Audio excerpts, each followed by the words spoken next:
Telugu digital media network లో political కేటగిరీలో number 1 కేవలం 72 గంటల్లో 1,50,00,000 వ్యూస్ పైగా పాపులర్ టీవీ నెట్వర్క్. నిన్న సాక్షాత్తు పీఎం మోడీ గారే కాళేశ్వరంపై కాంగ్రెస్ బీఆర్ఎస్ కుమ్మక్కు రాజకీయాలు చేశాయని చెప్పేసి మోడీ చెప్పడం జరిగింది. ఎట్లా చూస్తారండి? అంటే నిజంగా కాళేశ్వరం నిధులు ఎక్కడికి వెళ్ళినాయంటే ఏం చెప్తారు? అంటే ఇక్కడ స్పష్టంగా గతంలో కూడా కాళేశ్వరం మీద అనేక రకాల ఆరోపణలు వచ్చినాయి. ఆరోపణలు వచ్చినప్పుడు కాళేశ్వరం మీద ఇప్పుడు ఏది కానీ ఒక రాష్ట్ర ప్రభుత్వం సిబిఐకి రాసి సిబిఐ ఎంక్వైరీ చేస్తుంది. సిబిఐ తనంతట తానుగా వచ్చి ఎంక్వైరీ చేసేటువంటి పరిస్థితి ఉండదు. గత ప్రభుత్వం ఏం చేసింది? అవినీతి చేసిందే గత ప్రభుత్వం కాబట్టి గత ప్రభుత్వం సిబిఐకి రాయలేదు, ఇక్కడ అవినీతి జరిగింది అని చెప్పి రాయలేదు.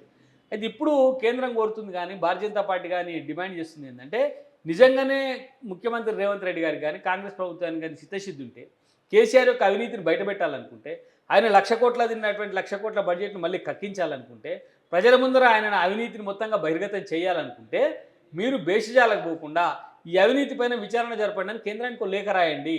లేఖ రాస్తే సిబిఐ ఆధ్వర్యంలో విచారణ జరుగుతుంది, అప్పుడు నిజాలు నిగ్గుదేలుస్తాయని చెప్పి చెప్తా ఉన్నారు. అయితే వీళ్ళు కేంద్రానికి మన సిబిఐకి రాయకుండా ఎంతసేపు ఇక్కడ విచారణ, ఇక్కడనే సిట్టింగ్ జడ్జితో విచారణ, లేకపోతే రిటైర్డ్ జడ్జితో విచారణ అనేటువంటి కాలయాపన చేస్తూ ఉన్నారు. కాబట్టి అనేక రకాల అనుమానాలు వస్తూ ఉన్నాయి.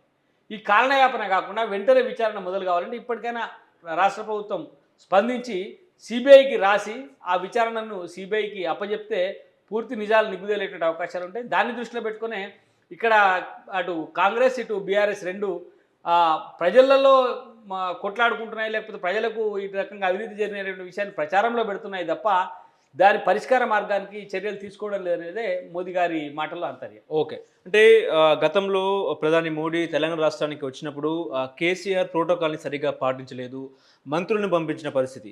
ఇప్పుడు తెలంగాణలో కాంగ్రెస్ ప్రభుత్వం ఏర్పడింది. ఆ ప్రోటోకాల్ నిన్న సీఎం రేవంత్ రెడ్డి వెళ్ళి మోడీని స్వాగతించారు. ఎట్లా చూస్తారండి? నేను అన్నది అదే, ఇప్పుడు కేసీఆర్ గారు బేషజాలకు పోయిండు, మోదీ గారి ముందర ముఖం చెల్లలేదు ఆయనకు. ఇది ఇప్పుడు సూర్యుడి మీద ఉమ్మేస్తే తన ముఖం మీదనే పడుతుంది అనేది మనం అందరం చూస్తున్నాం కదా.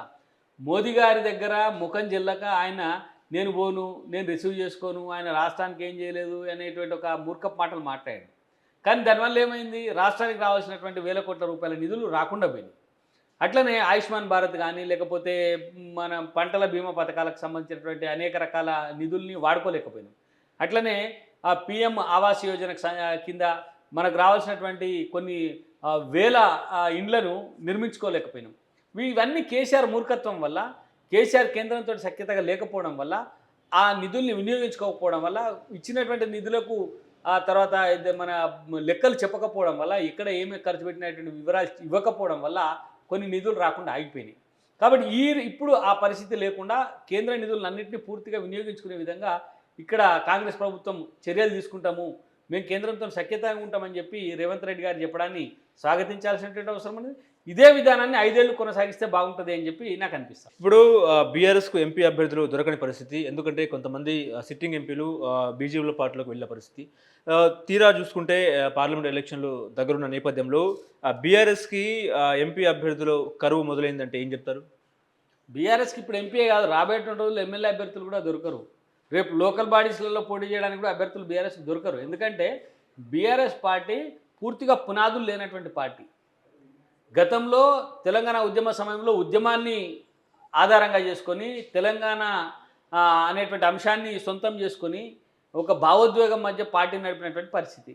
దాని తర్వాత తెలంగాణ వచ్చినాక 10 సంవత్సరాలు అధికారాన్ని అడ్డం పెట్టుకొని పార్టీ నడిపింది. కానీ బలమైనటువంటి సిద్ధాంత నేపథ్యం కానీ పునాదులు కానీ లేనటువంటి పార్టీ బీఆర్ఎస్ పార్టీ. కాబట్టి ఇప్పుడు అధికారం లేకపోయేసరికి ఆ పార్టీ నిలబడేటువంటి అవకాశాలు లేవు. ఇప్పుడు మనం చూస్తే చాలామంది సిట్టింగ్ ఎంపీలు కూడా మేము కంటెస్ట్ చేయమని చెప్పి చేతులు ఇస్తున్న పరిస్థితి మనకు కనబడతా ఉంది. అందులో భాగంగా ఇప్పుడే మనం అనుకున్నాం ఇందాక, ప్రవీణ్ కుమార్ని ఎందుకు బతిలాడి పోటీ చేయమని అడుగుతా ఉన్నారు అంటే వాళ్ళకి లేరు అభ్యర్థులు. ఓకే, వాళ్ళ సిట్టింగ్ అభ్యర్థులందరూ కూడా ఇతర పార్టీలకు పోవడానికి రెడీగా ఉన్నారు. 2 భారతీయ జనతా పార్టీలో చేరినారు, ఒక ఆయన పోయి కాంగ్రెస్ పార్టీలో చేరినారు. రేపు ఎందరు పోతారో ఎందరు ఉంటారో తెలియదు. అంటే ఈ పరిస్థితులలో బీఆర్ఎస్ పార్టీ రాబోయేటువంటి ఎన్నికలలో ఒక్క ఎంపీ సీట్ కూడా గెలిచేటువంటి అవకాశం లేదు. ఒక ఎంపీ సీట్ గెలవడమే కాదు, ఒక్క దగ్గర కనీసం సెకండ్ ప్లేస్కి వచ్చేటువంటి అవకాశం కూడా లేదు. భారతీయ జనతా పార్టీ కాంగ్రెస్ మధ్యన పోటీ జరుగుతూ ఉన్నది. ఇందులో భారతీయ జనతా పార్టీ అత్యధిక స్థానాలు గెలిచేటువంటి అవకాశాలు కనబడతా ఉన్నాయి. కాబట్టి బీఆర్ఎస్ చాలా గందరగోళమైనటువంటి పరిస్థితులలో ఉన్నది. కాబట్టి బీఆర్ఎస్కు ఎంపీకి అభ్యర్థులు లేరు, ఎవరినో ఒకరిని పెట్టి ఏదో ఎన్నికలలో మమానిపియాలనేటువంటి ప్రయత్నం తప్ప బలమైనటువంటి పోటీ ఇచ్చేటువంటి అభ్యర్థులు బీఆర్ఎస్కి దొరికేటువంటి అవకాశం లేదు. ఓకే.